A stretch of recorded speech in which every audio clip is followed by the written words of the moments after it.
नमस्कार। आज हम एक बहुत ही दिलचस्प और शायद थोड़े संवेदनशील विषय पर बात करने वाले हैं। जी। क्या अध्यात्म मतलब स्पिरिचुअलिटी डिप्रेशन या अवसाद से उभरने में कोई मदद कर सकती है?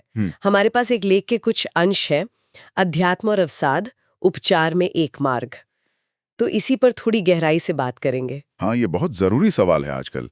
और स्रोत भी यही कहते हैं कि हाँ, कुछ लोगों के लिए मददगार हो सकता है। पर एक बात शुरू में ही साफ करनी होगी हाँ, बिल्कुल। कि ये किसी भी तरह से मतलब मेडिकल या साइकोलॉजिकल इलाज का कोई विकल्प नहीं है। ये नहीं सोचना चाहिए। नहीं, बिल्कुल नहीं। वो तो है ही। इसे बस एक शायद एक सहायक चीज की तरह देख सकते हैं। बिल्कुल एक सहायक तत्व। बस। तो ये मदद कैसे करती है? लेख में एक बात कही गई है, जीवन में गहरा अर्थ और उद्देश्य की तलाश। जब कोई बहुत निराश महसूस कर रहा हो, एकदम खालीपन सा, तो क्या अध्यात्म उसमें कोई दिशा दे सकता है? हाँ, ये एक बहुत महत्वपूर्ण पॉइंट है। देखिए, अध्यात्म ना अक्सर लोगों को उनकी जो तात्कालिक तकलीफें हैं, उनसे बड़ी एक तस्वीर दिखाता है।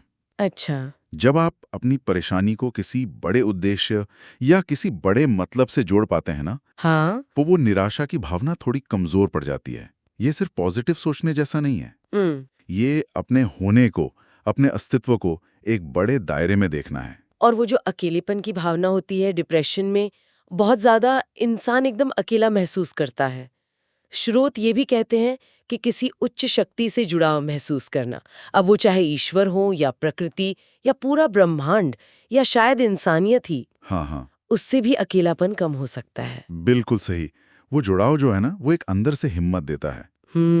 ये महसूस करना कि भाई आप अकेले नहीं हैं, कोई बड़ी शक्ति है, कोई सिस्टम है जिसका आप हिस्सा हैं, ये एहसास ही बहुत ताकत दे सकता है। और इसके साथ ही जो आध्यात्मिक विश्वास होते हैं, वो अक्सर मुश्किल समय में एक उम्मीद जगाते हैं, हाँ, उम्मीद। सहन शक्ति बढ़ाते हैं, हम्म। चीज़ों को बर्दाश्त करने की क्षमता वो भी बढ़ती है। अच्छा, इसमें एक और चीज जो जुड़ती है वो है प्रैक्टिसेस, जैसे ध्यान, मेडिटेशन, माइंडफुलनेस। कई आध्यात्मिक रास्तों में ये बहुत जरूरी मानी जाती हैं। तो क्या ये वाकई मतलब वैज्ञानिक रूप से भी डिप्रेशन के लक्षणों में मदद करती हैं? हाँ, इस पर तो काफ़ी स्टडीज़ भी हुई हैं और वो यही दिखाती हैं कि ध्यान है, सचेतनता है, ये तकनीकें मन को शांत करने में मदद करती हैं। कैसे? ये आपको वर्तमान में लाती हैं। विचारों की जो उथल-पुथल चलती रहती है ना डिप्रेशन में, हाँ, वो नेगेटिव लूप्स। बिल्कुल, उसको शांत करती हैं, तनाव कम करती हैं, तो दिमाग जो लगातार नेगेटिविटी में फंसा रहता है, उससे थोड़ा बाहर निकलने का रास्ता मिलता है। मतलब ये सिर्फ मानने की बात नहीं है, कुछ करने की चीजें भी हैं, जी, बिल्कुल। प्रैक्टिकल तकनीकें हैं। स्रोत एक और बात कहते हैं, नैतिक ढांचा, मतलब वैल्यूज़ और प्रिंसिपल्स का एक क्लियर सेट होना, क्या ये भी मदद कर सकता है? निश्चित रूप से।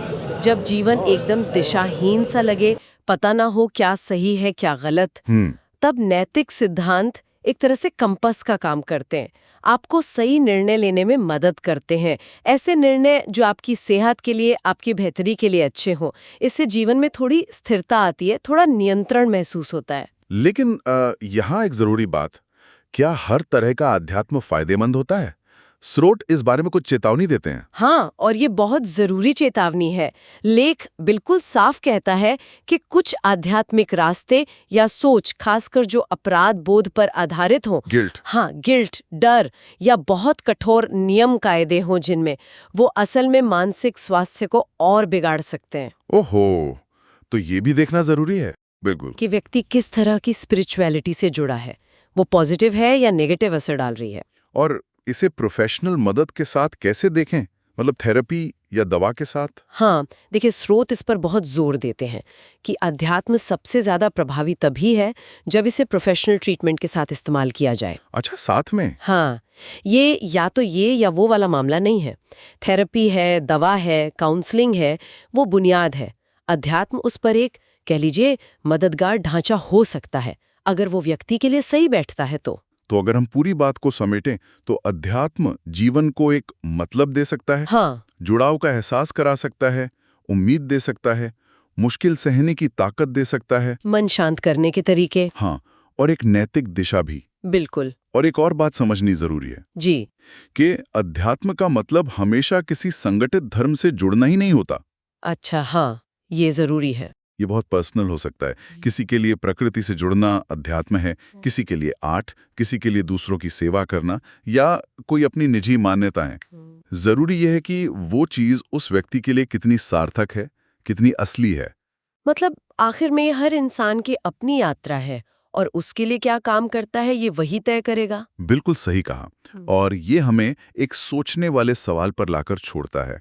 क्या सिर्फ अपने लिए अध्यात्म का वो व्यक्तिगत अर्थ खोजना, उसे परिभाषित करना, चाहे वो पारंपरिक रूप से धार्मिक हो या ना हो, क्या ये प्रक्रिया अपने आप में ही हीलिंग का, उपचार का एक हिस्सा हो सकती है? ये सोचने वाली बात है। बिल्कुल, इस पर विचार किया जा सकता है।